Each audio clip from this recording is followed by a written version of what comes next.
You will hear someone talking on the radio about food and restaurants in the local area. First, you have some time to look at questions 11 to 14.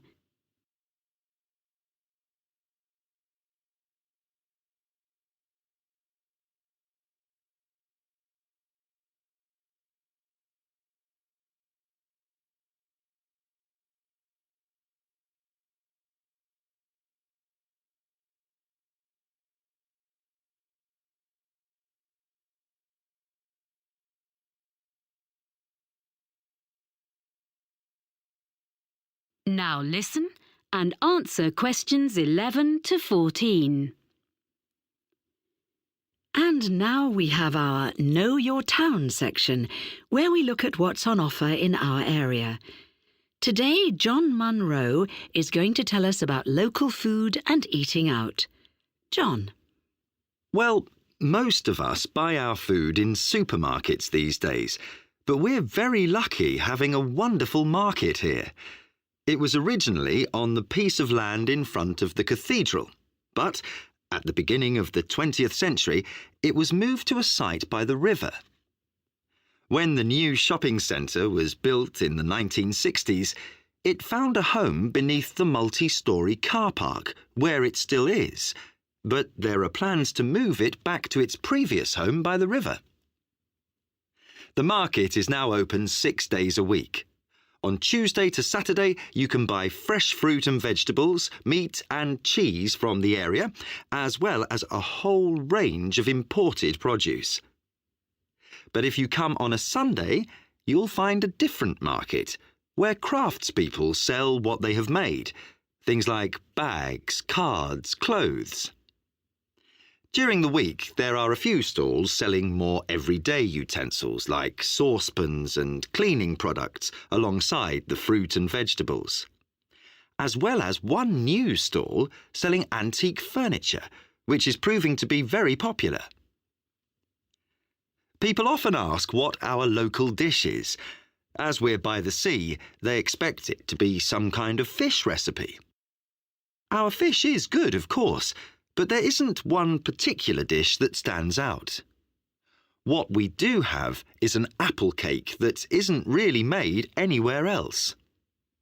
There's a new cafe in the high street, Barton's, which bakes them fresh every morning and serves them with delicious homemade ice cream in a choice of flavours.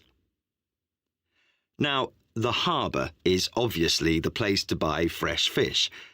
Every morning there's a stall where local fishermen sell a selection of the day's catch before the rest goes to London or abroad. They've been doing that for as long as anyone can remember, of course, but the harbour itself looks very different from a few years ago. Most of the restaurants used to be at the far end, but that part was redeveloped and the restaurants had to relocate to the other end. Many of them are simply the old ones in new premises, but a couple of new ones have opened recently, so there's a good range now, both in the harbour and the town itself. I'm now going to give you my top 6 places to eat in different parts of the town. Before you hear the rest of the talk, you have some time to look at questions 15 to 20.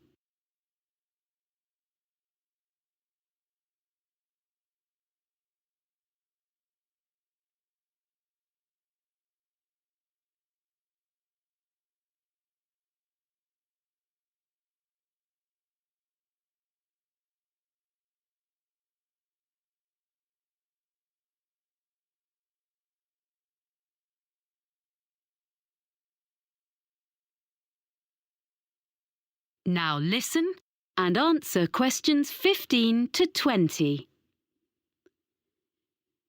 So, number 1 for me is Merivale's, which is in one of the busiest parts of the town leading down to the harbour.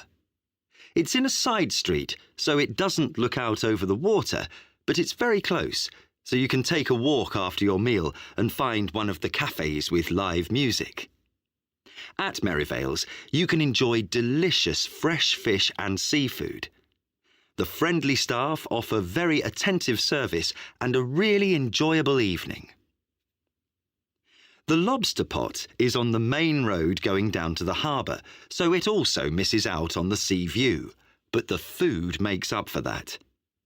It serves a huge range of fish and seafood, as well as vegetarian and meat dishes, so there's something for everyone. Prices are from mid-range to fairly expensive, so it's really only for a special occasion.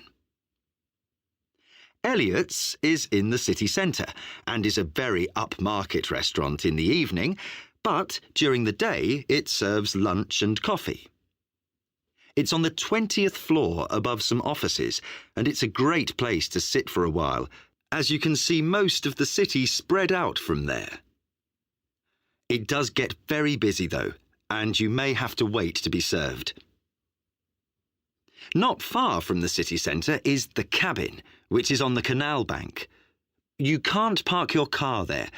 It's a 15-minute walk from the nearest car park, but it's very peaceful. A good place to relax away from the traffic. It's not cheap, but it's an ideal place for a long lunch. The Olive Tree is a family-run restaurant in the city centre offering beautifully prepared Greek dishes. It's well known locally and very popular.